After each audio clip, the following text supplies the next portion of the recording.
எல்லாருக்கும் வணக்கம். Artist squad assemble ஆயிருக்கோம். நானும் மட்டும் எதுக்குன்னா to dissect the loss India South Africa first match test match loss. 15 வருஷம் கழிச்சு சவுத் ஆப்பிரிக்கா ஜெயிச்சிருக்காங்க இந்தியாவில். ஸோ அது வந்து திஸ் இயர் ஆஃப் மற்றும் ஒரு record, record year Gambhir of breaking ரெக்கார்ட்ஸ்ன்ற மாதிரி இது இன்னொரு ரெக்கார்ட் பிரேக் பண்ணியிருக்கோம். But not in a very good வே.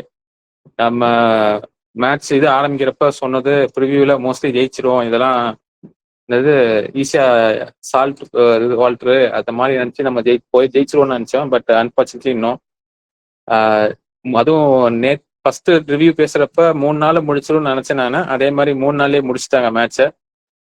ஒரு பயம் இருந்துச்சு இவங்க வந்து பேட்டிங்ல ஃபெயில் ஆவாங்கன்னு, அந்த மாதிரி ஃபெயில் ஆயிட்டாங்க first இன்னிங்ஸ்லயும்.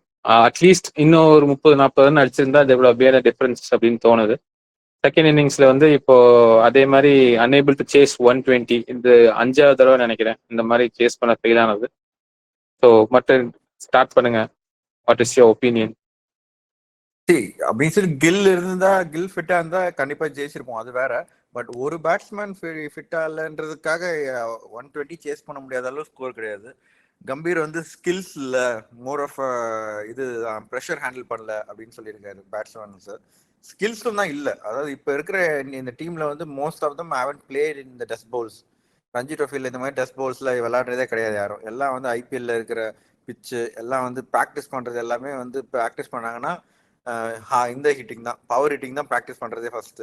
Test match mind set வர்றதுக்கே இன்னும் இது இல்லை இப்போதைக்கு. யாருமே வந்து இப்போ நல்லா விளையாடுனது ஆக்சுவலா வந்து நம்ம ஏன் ஆல்ரவுண்டரா எடுக்கணும்னு பார்த்தா ஆக்சுவலா வாஷிங்டன் சுந்தர் தான் ஆக்சுவலா நல்லா விளையாடினாரு.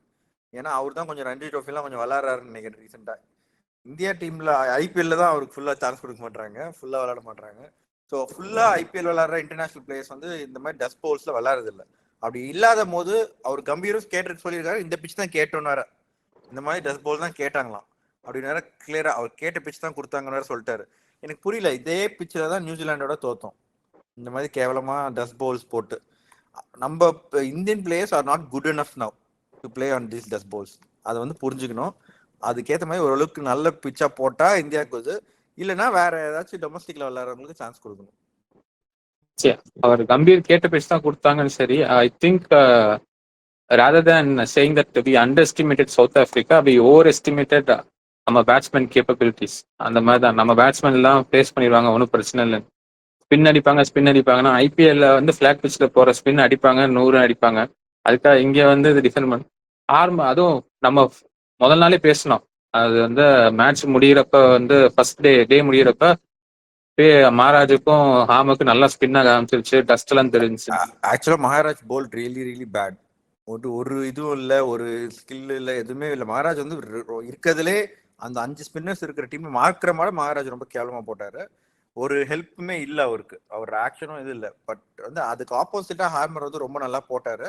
பிளஸ் நம்ம இந்தியன் பேட்ஸ்மேன்ஸ் வந்து ஒரு 2 விக்கெட் போனோடனே இன்னும் கொஞ்சம் அக்ரெசிவா, லைக் என்ன சொல்ல, அக்ரெசிவா இல்லை, பட் 30 ஸ்ட்ரைக் ரேட் விளையாடாம கொஞ்சம் இப்ப ஜடேஜாவும் வாஷிங்டன் சுந்தரம் விளையாடினாங்க, அந்த மாதிரி விளையாடி இருக்கணும். ஒரு இது இல்லை, ஒரு they got into a whole. அதான் கம்பீர் சொன்ன மாதிரி ஒன்னு ப்ரெஷர் ஹேண்டில் பண்ண முடியலன்னு. அது இந்த back of the mind Gill இல்லாதது, ஒரு மெயின் பேட்ஸ்மேன் இல்லாதது வந்து back of the mind nag ஆகிட்டே இருக்கும். அதுவும் அவுட் ஆயிருந்தா கூட பரவாயில்ல, ஆள் வந்து நேற்று இருந்து அப்ஸ்காண்ட் ஆயிட்டாருன்ற அளவுக்கு அவர் ஹாஸ்பிட்டல் வச்சுட்டு அவர் காட்டவும் இல்லை, எதுவும் இல்லை. ஒரு டீம் சீரியஸ் இன்ஜுரி, அது ஒன்றும் பண்ண முடியாது. அது ஹாஸ்பிட்டல், அது டிசிஷன் வந்து அவர் கையில இருந்திருக்காது, டிசிஷன் அவர் கையில இருக்காது. பட் சைக்கலாஜிக்கலா டீம்ல வந்து ஒரு இது இருக்கும்ல, தாட் இருக்கும்ல. இப்ப அட்லீஸ்ட் இப்பயாவது they have to bring in to the concussions மாதிரி. இப்ப இன்ஜுரிஸ் பத்தி சீரியஸா பேசிட்டு இருக்காங்க. I think this is something they have to consider. ஒரு இன்ஜுரிஸ் அது வந்து நம்ம அவ்வளவு கிளியரா இது பண்ண முடியாது. அதாவது இப்ப திடீர்னு யாராச்சும் வந்து நான் சும்மா இது ஸ்ட்ரெயின் ஆன மாதிரி காமிக்கலாம். அது வந்து கன்கஷன்னா வேற, அது ப்ரோட்டோகால் வேற, அதுல வந்து ஸ்கேன்ல தெரியும், okay. But any one can say strain ஆயிடுச்சு, லைட்டா எடிமா இருக்கு. ஏற்கனவே இப்ப ப்ரீ எக்ஸிஸ்டிங் இன்ஜுரிஸ் நிறைய பேருக்கு இருக்கு, எடிமாலே நிறைய பேர் விளையாடுறாங்க. நீ எடிமா வந்து கடைசி வரைக்கும் இருந்துட்டு விளையாடுறாங்க. அவங்க வந்து இன்ஜுரியா ஸ்கேன் பண்ணி பார்த்தா கண்டிப்பா எடிமா இருக்கும். ஸோ அதை வச்சு வந்து அந்த மாதிரி நம்ம அதை இது பண்ண முடியாது, அதை வந்து மிஸ்யூஸ் பண்ண ஆரம்பிச்சிருவாங்க. So that's not possible. சரி, கால் உடஞ்சுன்னா இப்ப பண்ட்டு காய்ச்சல் அந்த மாதிரினா ஓகே, பட் அது பார்ட் அண்ட் பார்சல் ஆஃப் இது, அது இது பண்ண முடியாது. ஸோ ஒன்னு நம்ம அதுக்கு முன்னாடி வந்து இப்போ நம்ம எங்க மிஸ் ஆனோம் அப்படின்னா, நான் நினைக்கிறது வந்து சவுத் ஆப்பிரிக்கா செகண்ட் இன்னிங்ஸ்ல நேத்து அவங்க பேட்டிங் பிடிச்சாங்க. We had a good chance to kind of wrap them up. 63 லீட்ல இருந்தாங்க நைட் ஈவினிங் முடிக்கிறப்ப. மார்னிங் வந்து திருப்பி ஜடேஜா, அக்ஷர் பட்டேல் ஒரு 10 ஓவர் கிட்ட போட்டாங்க. அது அந்த இதுல வந்து பாஷ் நல்லா அடிச்சாரு, சப்போர்ட் பண்ணாரு. ஒரு 25 ரன் அடிச்சாரு டக்குன்னு. அதுக்கப்புறம் பவுமா வந்து not out. He showed his class. வந்து எதுக்கு அவர் விளையாடுற மேட்ச்ல ஜெயிக்கிறாரு, ஸ்டாண்ட் பண்றாருன்னு காமிச்சாரு. பட் ட்ரிக்கினாலும் அவரோட ஃபார்ம் மெயின்டைன் பண்ணாரு. பட் இந்த 2 விக்கெட் ஏதாவது ஒரு விக்கெட் காலை சீக்கிரம் ஒருவேளை என்னோட தாட் என்னன்னா, ஏன் ஜடேஜா வந்து 5 ஃபார்க்கு ட்ரை பண்றாரு, ஓகே நல்லா தான் போட்டுட்டு இருந்தாரு, இல்லைன்னு சொல்லல. மேபி மார்னிங் அந்த இதுக்காக அட்லீஸ்ட் ஜடேஜா பும்ராக்கு அந்த ஓவர் கொடுத்திருந்தா, ஏன்னா பும்ரா கொடுத்தோன்னா தேர் வாஸ் பிரேக் த்ரூ. அவங்க சேஞ்ச் பண்ணவொன்னே ஒரு பிரேக் த்ரூ இருந்துச்சு. பட் பிச்சு மேபி அது பார்த்துக்கலாம், ஜடேஜாவே முடிச்சு விட்டுருவாரு அப்படின்னு. அது ஒன்றும் சொல்ல முடியாது. சி என்னதான் இருந்தாலும் 123 லாஸ்ட் டே கூட வச்சுக்கோ, தேர்ட் டே கூட விட்டு last day of this pitch 123 India is expected to chase. அந்த அளவுக்கு ஸ்பின் ஆகல. நம்ம சொல்றோம் பிச்சு இதுவாச்சுன்னு பயங்கரமா டேர்ன் ஆச்சுன்னா நிறைய பேர் சொல்றாங்க, அவ்வளோலாம் ஆகல. அவங்க நல்லா போட்டாங்க. There was little bit of help. கொஞ்சம் அன்பிரடிக்டபிள் பவுன்ஸ் இருந்துச்சு, அவ்வளோதான். தவிர பயங்கர ஸ்கொயர் டர்னர் கிடையாது. லென்த்ல பட்டு பயங்கரமா வந்து ஸ்பின்னர் பால் பவுன்ஸ் ஆகுது அப்படிலாம் கிடையாது. Pitch was not bad. இவங்க சரியா விளையாட தெரியல, அவ்வளவுதான் சிம்பிளா சொல்லணும்னா. இல்ல அதான் ஹார்மர் கூட இன்னைக்கு சொன்னார் மேட்ச் முடியிறப்ப, இன்னைக்கு பிச் வந்து ஆக்சுவலா ரொம்ப கஷ்டமாச்சு நேத்தை விட பவுலிங் போறதுக்கு. இட் ஃபிளாட்டன்ட் அவுட், பால் சாஃப்ட் ஆயிடுச்சு. எந்த பாலுமே வந்து ஒன்னும் வந்து பயங்கர ஷார்ட் டர்னு பட் பிச் ஆகி பயங்கர ரைஸ் ஆகுதுலாம் எதுவும் கிடையாது. தி வென்ட் டு ஷெல்ல. நான் நினைச்சேன் சரி பண்ட் வந்து அடிச்சிருவார்னு நினைச்சேன். அவரும் கொஞ்சம் அந்த ஆம் பால்ஸ் அதெல்லாம் கொஞ்சம் டிஃபென்சிவா விளையாடினாரு. ஓகே ஃபைன், அவர் 15 பால் தான் பிடிச்சாரு, ஃபர்ஸ்ட் இன்னிங்ஸ்ல அடிச்சாரு. அதான் maybe that back of the mind ஒரு பேட்ஸ்மேன் இல்லைன்ற மைண்ட் செட்ல இருந்திருக்கலாம், கில் இல்லைன்றது மைண்ட் செட். பட் 123 இந்தியா 5வது டே கொடுத்திருந்தாலும் சப்போஸ் டு சேஸ். எல்லாரோட எக்ஸ்பெக்டேஷன் அதான். இல்லைன்னா வந்து they don't deserve to play இந்த test match. Indian test match டீமுக்கு விளையாடுறதுக்கு டிசர்வ் கிடையாது. ஒரு பேட்ஸ்மேன் இருக்கிறோம், யாருக்குமே விளையாட தெரியல. அதுக்கு either they have to go back to one playing just balls விளையாடணும், இல்லைன்னா இந்த பிச் இல்லாம கொஞ்சம் மாடரேட் பிச்சஸ் போடணும். அதுக்கு இப்போ கேட்ட பிச்சு கொடுத்தாச்சு, நம்ம இதான் டீம்னு சொல்லி போட்டோம். இதுலயும் தோத்துட்டோம். அடுத்து இப்ப என்னதான் பண்றது? என்னதான் பண்றதுன்னா அதான் சொல்றேனே, பிச்சர்ஸ் வந்து இப்ப இருக்கிற டீம்ல வந்து வெளியே இருந்து எந்த பேட்ஸ்மேன் வந்தாலும் படிக்கல் இருக்காரு. படிக்கல் வந்து தான் பயங்கரமா ஸ்பின் விளையாடி ஜெயிச்சு கொடுத்துருப்பாருன்னா இல்ல, வெளியே யாரும் கிடையாது பேட்ஸ்மேனு, அன்லஸ் வேற யாராச்சும் கொண்டு வந்தா தவிர. ஸோ பிச்சர்ஸ் இது பண்ணணும், pitches should be taken out of the equation. But ஆனா அதுக்கப்புறம் நம்மளும் கஷ்டப்பட பண்ணணும்.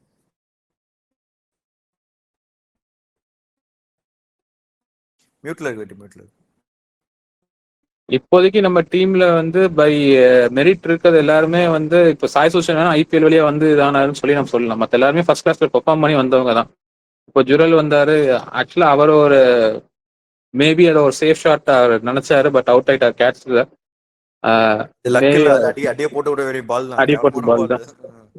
இன்னொன்று வந்து அக்ஷர் பட்டேல் ஆக்சுவலா நல்லா ஆடினார். அதாவது டிஃபெண்ட் பண்ணாம he was trying to score singles down, long ஆன்லேயே தட்டி விட்டு சிங்கிள்ஸ் எடுத்துக்கிட்டே இருந்தாரு. அப்புறம் மகாராஜ் போட்ட ஆரம்பிச்சோன்னா சரி நம்ம வந்து டெபிசிட் குறைக்கணும்னு சொல்லி டக்குன்னு ஒரு 2 பவுண்டரி அடிச்சு பார்த்தாரு. அடுத்து இன்னொன்னு அடிக்கிறப்பதான் வந்து அவுட் ஆயிட்டாரு.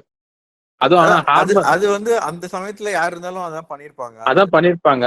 பட் ஐபிஎல் மாதிரி அடியை போட்டு இன்னும் வேற சான்ஸ் இல்லை அப்படின்னா அந்த ப்ரெஷர் கிடையாது.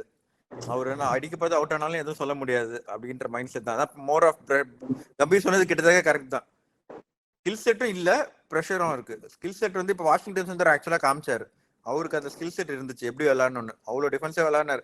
கடைசியா வந்து அவுட் ஆயிட்டார், அதெல்லாம் ஓகே. பட் ஹி ஸ்டுட் எவ்வளோ பால்ஸ் 2 இன்னிங்ஸ் சேர்த்து அவர் தான் இருக்கிறதுல அதிக பால்ஸ் ஸ்டே பண்ணியிருக்காரு. 171 பால்ஸ். அதுக்கு அடுத்து டெம்பா பவுமா 123 பால்ஸ் தான். டிஃபரன்ஸ் லாட் ஆஃப் டிஃபரன்ஸ் இருக்கு. பட் எங்க லாஸ் ஆச்சுன்னா I think ultimately rest on the batsman skills தான். இந்தியன் பேட்ஸ்மேன் ஸ்கில்ஸ் தான். ஃபர்ஸ்ட் இன்னிங்ஸ்லயும் we expected them to score more, அதுவும் பண்ணல. செகண்ட் இன்னிங்ஸ்லயும் வந்து தே குட் ஹவ் காட்டன் ஈஸின்னு சொல்ல முடியாது, they could have played more sensibly, but they didn't do it. So unfortunately we lost this match. இப்போ போற போக்க பார்த்தா அடுத்த டெஸ்ட் வந்து நம்ம ஜெயிச்சாகணும் to be in contention for the WTC finals. South Africa வந்து என்னதான் சொன்னாலும் அந்த அளவுக்கு டீம் பேட்டிங் இதா இருந்தா சொன்னாலும் they are showing that they deserve to be champions. அது போதான் தெரியும். அங்கன்னு வந்தாங்க 15 வருஷம் கழிச்சு ஜெயிச்சிட்டாங்க ஒண்ணு. பவுமா வேற அவர் வந்து ரெக்கார்டு மேல ரெக்கார்டு அடிக்கிட்டு இருக்காரு. 11 மேட்ச் 10 வின்னு, ஒரே ஒரு டிரா தான், லாஸ்ட் வரைக்கும் ஆனதில்ல. அவர் தோக்குற மாதிரி மேட்ச் எல்லாத்தையும் ஹாம்ஸ்ட்ரிங் நிகழ்வு வெளியே உட்காந்துடுறாரு. அது அவர் முன்னாடியே தெரியுமா இல்லையான்னு தெரியல எனக்கு. So they're quite a good strong team to contend. இத்தனைக்கும் ரபாடா இல்ல. ரபாடா இருந்திருந்தால் அது இன்னும் எந்த அளவுக்கு போயிருக்கும்னு எனக்கு இன்னும் இட் ஈவன் மோர் டஃபர் நம்மளுக்கு. அவர் ஏன்னா அவர் இப்போதைக்கு அவர் பேட்டிங்கும் நல்லா பிடிக்கிறாரு. 11ல பேட்டிங் பிடிக்கிறாரு அவரு. அது ஈவன் மோர். ஒரு மேட்ச் அடிச்சாரு, அதுக்கப்புறம் இந்த மேட்ச் அடிக்கல. பாகிஸ்தான் மேட்ச் அடிச்சாரு, but is getting into the groove தானே. அது நம்மளுக்கு என்ன, நீ முன்னாடி சொல்லியிருக்கல. Hello, got a guest. So நம்ம வந்து இப்படியே நம்ம இது பண்ணுவோம். வேற ஏதாவது சொல்ல வேண்டியது இருக்கா மட்டும்? இல்ல, Gambhir has to take some responsibility. அதாவது சும்மா வந்து ஓகே அவங்க ஸ்கில் செட் அதெல்லாம் ஓகே, பேட்ஸ்மேன் சரியில்லை, இது ஜெயிக்க வேண்டிய மேட்ச் அதெல்லாம் ஓகே, பட் இந்த மாதிரி நிறைய க்ளோஸ் மேட்சஸ் நம்ம தோக்குறோம்.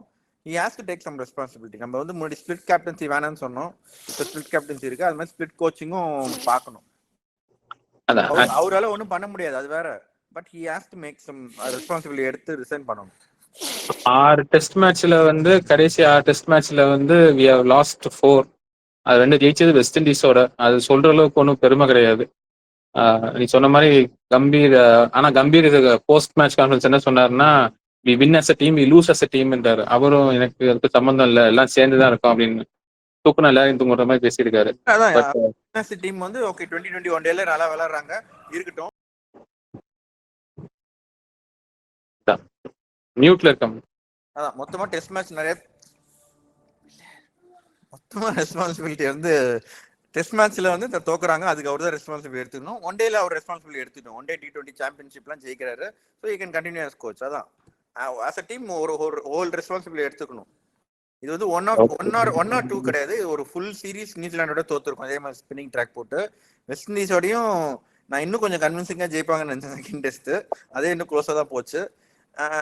நம்ம இன்னும் இதுக்கு முன்னாடி எவ்வளவு கான்ஃபிடென்ட்டா நிறைய மேட்சஸ் இந்தியாவில கன்சிஸ்டன்டா கண்டினியூஸா ஜெயிச்சிட்டு இருந்தோம் கம்பீர் கோச்சா இருக்கும் முன்னாடி. There has to be some kind of correlation. It's not like நம்ம பிளேயர்ஸ் மட்டும் இல்ல, அவர் கோச்சான்ல இருந்து இந்தியாவில எவ்வளவு மேட்ச் தோத்துருக்கும், அதுக்கு முன்னாடி ஒரு 4-5 இயர்ஸ்ல இந்தியாவில் அவ்வளவு மேட்ச் தோத்து கிடையாது. கரெக்ட் தான். ஸோ டைம் இந்த சீரீஸ் எப்படி போதோ அதை பொறுத்து தான் இருக்கு. இதுக்கப்புறம் ஆனா அதுக்குள்ள நம்ம வந்து வேர்ல்ட் கப்லாம் வந்துடும், ஏதாவது மறந்துடுவோமான்னு தெரியல. பட் முடிஞ்ச உடனே வேர்ல்ட் கப் எல்லாம் விட்டுருங்க, ஆக்ஷன் வந்துடும், ஐபிஎல் ஆக்ஷன்ல எல்லாத்தையும் மறந்துடுவோம். ஓகே, ஸோ இந்த மேட்சை பொறுத்த வரைக்கும் இவ்வளவுதான். அடுத்த மேட்ச் கவுஹாத்தியில இன்னும் கொஞ்ச நாள் இருக்கு. So will be back with updates for that match. கில்லுக்கு என்னாச்சுன்னு தெரியல, ஃபுல் டீட்டெயில்ஸ் எல்லாம் ஹாஸ்பிட்டல் தான் இருக்காரு, பட் பெயின் இஸ் பெட்டர்னாங்க. Hope he recovers and he comes back soon. Will sign off with this. Anyway before this 10,000க்காக நாங்கள் கொடுத்த பிரியாணி எல்லாம் ரீச் ஆயிடுச்சுன்னு வந்துருச்சு எங்களுக்கு. அதே மாதிரி thank you for supporting us. 10,000 celebrate பண்றப்ப 11,000 வந்துட்டீங்க, உங்களுக்கு கூட்டிட்டு போயிட்டீங்க. அதே மாதிரி கன்னியூ சப்போர்ட் பண்ணுங்க. Will travel together. I will sign off for this and we'll be back with more videos. Your artist Scott. Bye.